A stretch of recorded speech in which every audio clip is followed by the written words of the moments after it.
पंचदेवता आहेत. या पंचदेवतेची साधना उपासना आपण सर्वांनी करणं अत्यंत आवश्यक आहे. ऐका, 5 देवतेची उपासना करत असताना 5 देवतेची उपासनेचं फल वेगळं आहे. गणेशाची उपासना निर्विघ्न कार्यसिद्धी होते. सूर्याची उपासना आरोग्याची प्राप्ती होते, लक्षात ठेवा.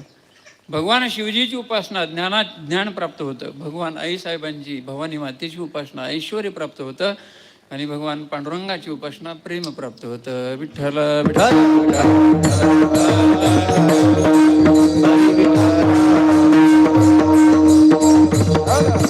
मला हे सांगायचे, 5ही देवता आहेत. भगवान शिवजीची उपासना केली 5 देवतेचे फल आपल्याला प्राप्त होतं, लक्षात ठेवा.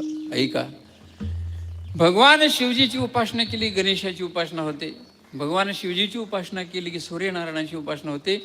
भगवान शिवजीची उपासना केली की प्रत्यक्ष भवानी मातेची उपासना होते. आणि भगवान शिवजीची उपासना केली की रामाची उपासना होते. असं विशेषत्व आहे.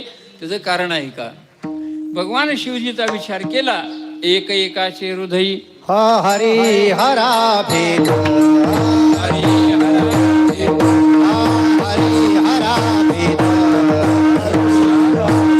नाही नका करू वाद, नाही नका करू वाद, नाही नका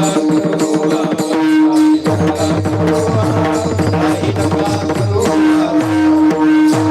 हो हरी हरा भेद, नाही नका करू वाद, नाही नका करू वाद, नाही नका करू वाद. हरी हरा भेद, नाही नका करू वाद, नाही नका करू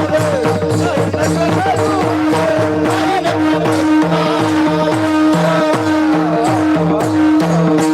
हरिहरा भेद नाही नका करू वाद, एक एकाचे हृदयी गोडी साखरेचे ठाई. ऐका, भगवान शिवजीची उपासना केली की भगवान शिवजीच्या हृदयामध्ये कोण आहे, तर भगवान राम आहेत, लक्षात ठेवा.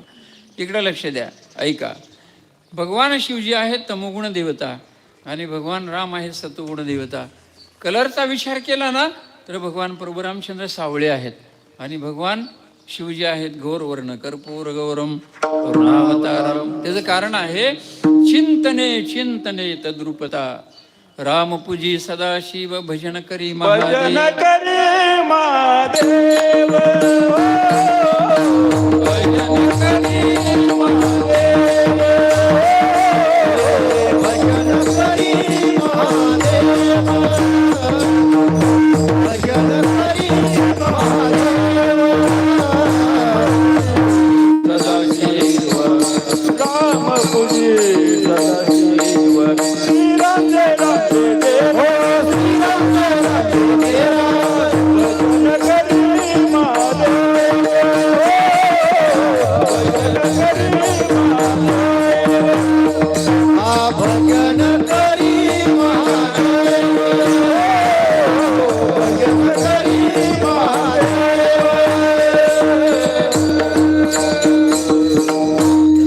भजन करी महादेव. श्रीराम जय राम जय जय राम. भगवान प्रभू रामचंद्र अवताराला येण्याच्या अगोदर कितीतरी कल्पवर्ष काशी क्षेत्रामध्ये भगवान शिवजी चिंतन करत होते. लक्ष द्या, चिंतने चिंतने, लक्ष द्या इकडं.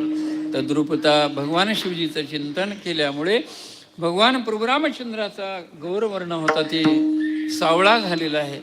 आणि भगवान रामाचं चिंतन केल्यामुळे प्रत्यक्ष गौरवर्ण झालेले आहेत. एक एकाचे हृदयी गोडी साखरेचे ठाई. म्हणून हरी आणि हराचा भेद न करता हरिहरात्मक योग आज आलेला आहे. ऐका, एक वेळेचा प्रसंग असा आहे, भगवान शिवजी पंढरीला निघाले.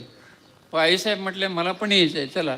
नंदीश्वर म्हणले मग चला आपलं वाहन काढा, नंदीवर बसलेले आहेत. मग गणेशजी म्हणले चला मला पण यायचं आहे. म्हणजे त्यावेळेस सांगितलं, हो आषाढीची खूप गर्दी आहे, मी एकटा दर्शन नाही, आम्हाला पण यायचं आहे. मग सर्व वाहनावर बसले आणि पंढरी क्षेत्रामध्ये आल्यानंतर एवढी गर्दी पाहिली आईसाहेबांनी भवानी मातेनं. ते म्हणले महाराज तुम्ही जावा पांडुरंगाच्या दर्शनाला, मी इथंच थांबते. अंबाबाई पटंग आहे ना, तिथं आईसाहेब थांबल्या.